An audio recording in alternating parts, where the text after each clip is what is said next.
I'm Wendy Meyerson, and I'm the owner of Natur-Tyme, and I am delighted to be with my dear friend, Louise Gittleman. I'm not going to say old friend, but maybe that'll be appropriate to the conversation that we're going to have.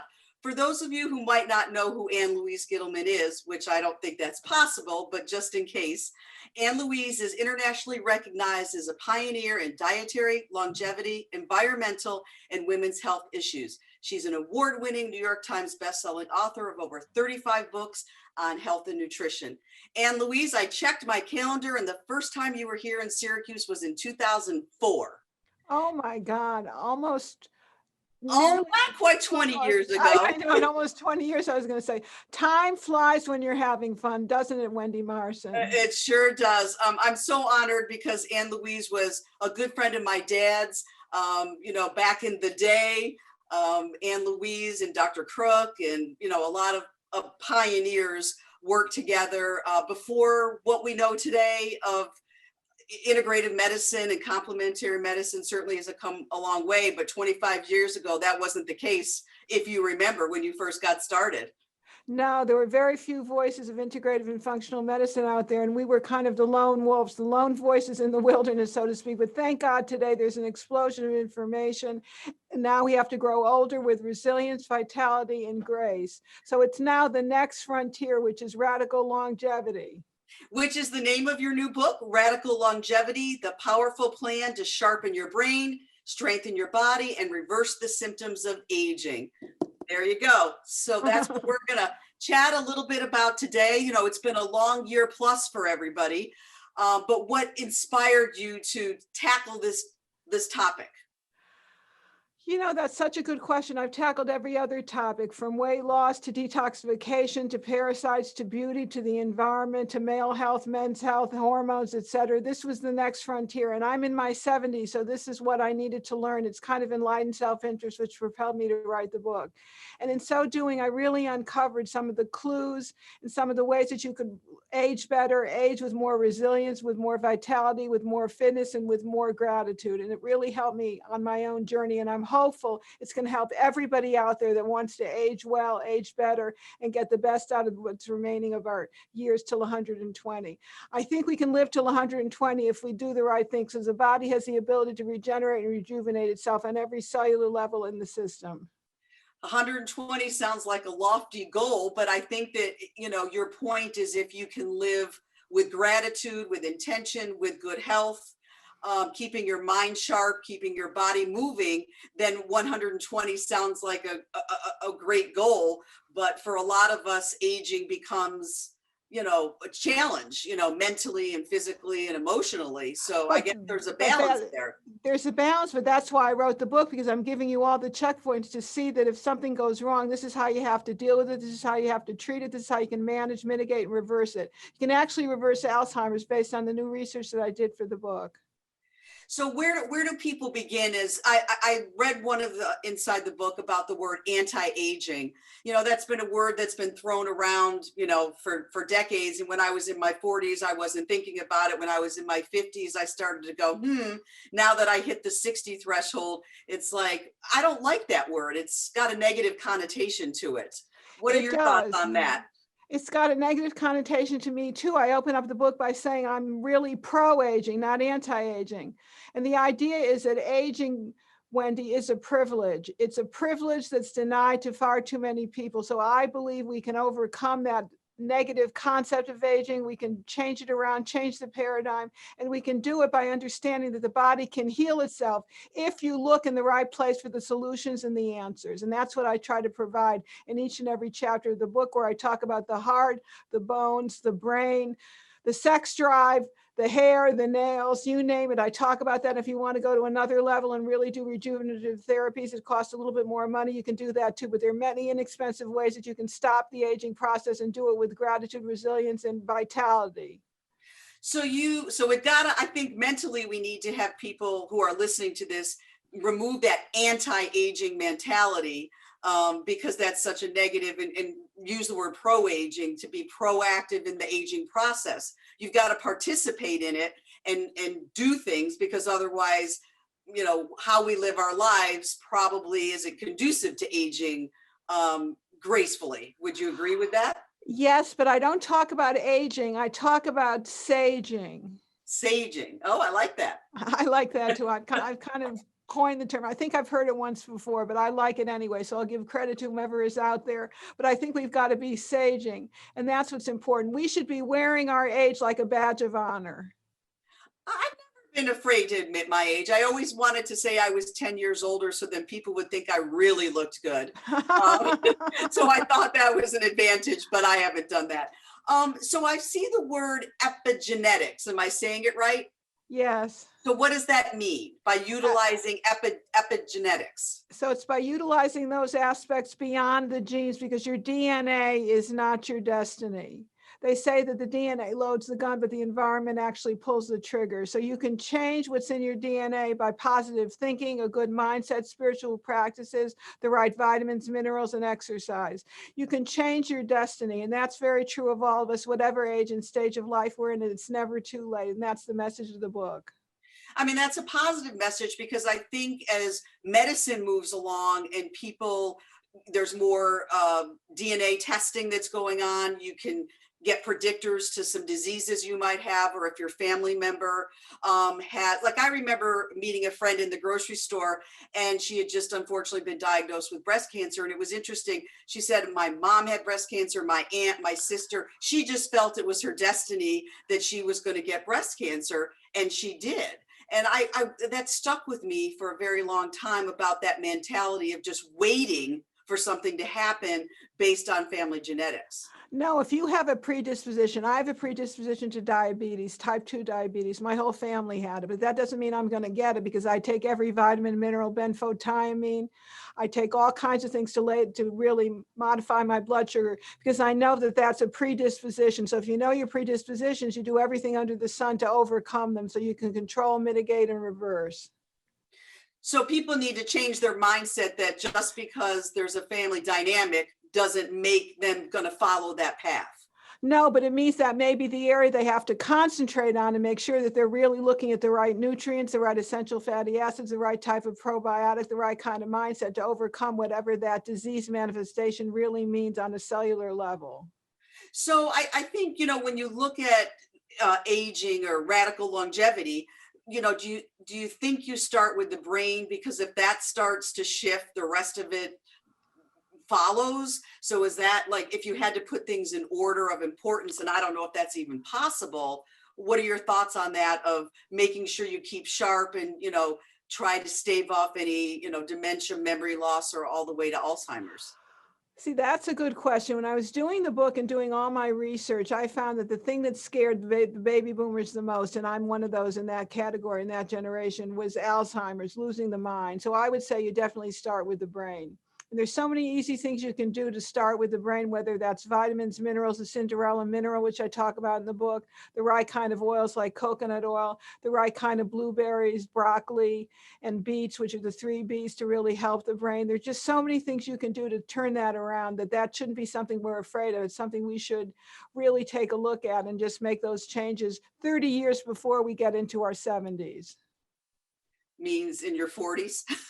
That's when you start, because these things start to rear their ugly head many years before they take root and manifest physically. But there are tons of things you can do, and it's easy as pie. They're not necessarily medications. They're vitamins and minerals and essential fatty acids. Well, I think, I remember probably through your education or so many years being educated by great pioneers, bone health starts when you're young, and people don't put attention to their bone health until they're in their 70s, 60s, 70s, or 80s after they've fallen, broken a wrist or a hip. But, your bone building opportunity is when you're young, but you think you're invincible when you're young. So, so a lot of the things that you're talking about, people need to, listen, you're not saying throw in the towel if you're 60 or 70 and there's nothing you can do, but people who are grandmothers or older might want to start conversation with their daughters, granddaughters, grandsons, to say, now is the time to laying the roadmap for aging when you're young. But people don't think about that when they're young. No, because prevention is something very hard to sell. You know, I was the director of nutrition at the Pritikin Longevity Center, where people came so that they can avert a heart transplant or a heart operation.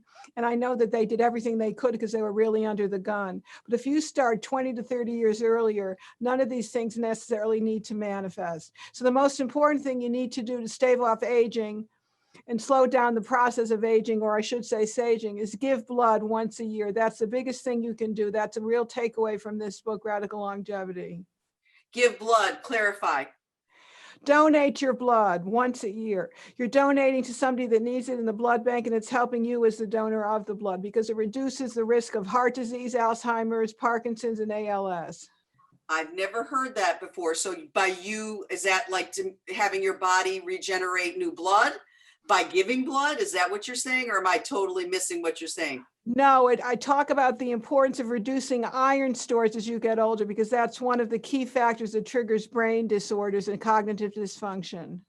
Wow, I've never heard that before. That is powerful. That is amazing. You're going to love the chapter on mind your minerals, because I take to the cleaners, the minerals, iron and copper. Those are two important minerals to get in the right amounts and the right type. And I go into that in great detail because they're dramatically connected to Alzheimer's and the beta amyloid plaques that start to aggregate in your system, especially in the brain. So how do you feel about, toxins and all the chemicals we're exposed to? And, I mean, just before you leave the house, all the products that you use, from your toothpaste to your shampoo to your deodorant, you've been exposed to hundreds of chemicals before you even walk out the door. Well, you've got to make choices. You got to go to Natur-Tyme and get the right supplements and the right products, for heaven's sakes. I mean, that's an easy peasy change to make. But changing your water filtration, your vitamins and minerals, as I suggest in the book, is a little bit more complicated unless you have a guide like Radical Longevity.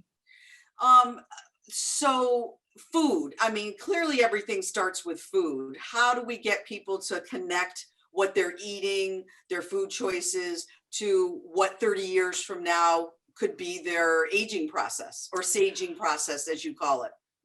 I look at food a little differently. I feel that you need to get wholesome food, not necessarily a ketogenic diet, but a wholesome food of the right oils, the right fats, the right carbohydrates. Many of us need carbohydrates for our moods, for our hormones, for our well-being, and the right kind of protein. And especially as you get older, you need more protein, believe it or not, for your bones and your muscle strength. I talk about that, but even more importantly, what I hit on in the book in Radical Longevity that nobody talks about is how you cook the food. The cooking techniques and the cooking methods are just as important as what you put in your mouth. Meaning like grilling or using carcinogenic type of things versus steaming or broiling, or the fats that you cook in, those types of things? Meaning you say goodbye to high and dry, and your new mantra is wetter is better. You want lower heat, more steam, food cooking in its own juice, or a little bit of water. Yes, you don't want to use oils at all in the cooking process because it makes what we call advanced glycation end products that are part and parcel of every disease process and problems with every tissue, gland, and organ. So, we're such a technological society now, from, having a computer in our hands to spending, especially during this past year plus, people were just glued to their screens. How do you feel that is affecting the saging process for all of us? It's making us older before our times, because too much of this non-ionizing radiation from the computer screens, from the smart meters, from the phones, from the cell phone towers really can damage DNA. So you want to at night make sure that you unplug as much as possible. Make sure that you don't carry your cell phone with you on your person, and make sure that you ground yourself every night with either some sort of grounding device, or go outside at least 20 minutes during the day and stand with your bare feet on the bare ground. Mother Nature is a great source of non-inflammatory electrons that can tamp down inflammation and really heal the body from head to toe. That's a wonderful tip. Everybody can do that. That's for sure. Any time of the year. Well, in Syracuse, we definitely get those challenging times. But so how do you feel about people? It's all about attitude. I assume that the positivity, the negativity, again, not going back to just what's been going on the past year plus, but how do we use our mindset to help with the saging process? I think you have to bend, not break. My new motto for this whole thing is that you bend, you make changes, you make alterations in the plan, but it doesn't have to break you. And you change, you make every setback into a success, and you learn real lessons of resilience. If nothing else, we're learning to be resilient thanks to what we've been going through for this past year. No, that's a positive message, bending but not breaking. I know a lot of people have experienced, trauma beyond anybody's expectations. I think a lot of people probably felt they've aged a decade in the past year. Yeah, but you have to look at this as opportunities for growth. I mean, it all depends upon the way that you look at it. And these chemicals affect you on a very deep cellular level. So you got to look at it positively, give gratitude that we're here one more day and that we can be role models for everybody that follows us. So for people who want to order a copy of Radical Longevity, and I guess you're giving away 3 free bonus health guides. Six gifts. Six gifts. We've upped the ante a little bit to make sure we get on the bestseller list. So go to radicallongevitybook.com. We'd be very grateful. Radical Longevity Book, 3 downloads. I give you a little silver cleansing cloth, and I also give you some broccoli seed oil that you all need for your body, mind, and spirit. It's very healthy. Everybody should be wearing broccoli seed oil all over their face. Oh, that might be another thing I have to add to my beauty regimen. I had 8 pounds of all my stuff with me on my travels to visit my family recently. So it takes a lot to keep it looking good though, right? But it's all good. It's all good stuff. It's all good. It's only good stuff. It's only positive. And that's the way you have to look at it. All the super agers are very grateful. They got a great sense of humor and they never look back.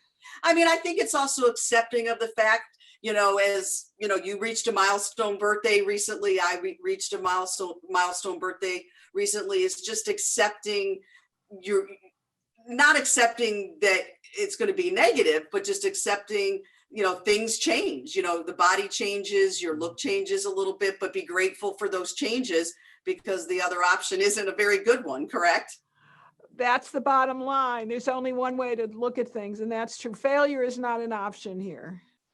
Well, I always enjoy talking to you. We could go on for hours. Let's give that website again, radicallongevitybook.com. And Louise, you are dear to my heart. I love that I get to see you. It's been a while. And perhaps when things go back to whatever normal is, we can have you visit Syracuse again when people are gathering, and we can have you share your beauty in person. You're a doll. Thank you so much. Lots of love to you and the whole family. Love to you as well. Take care.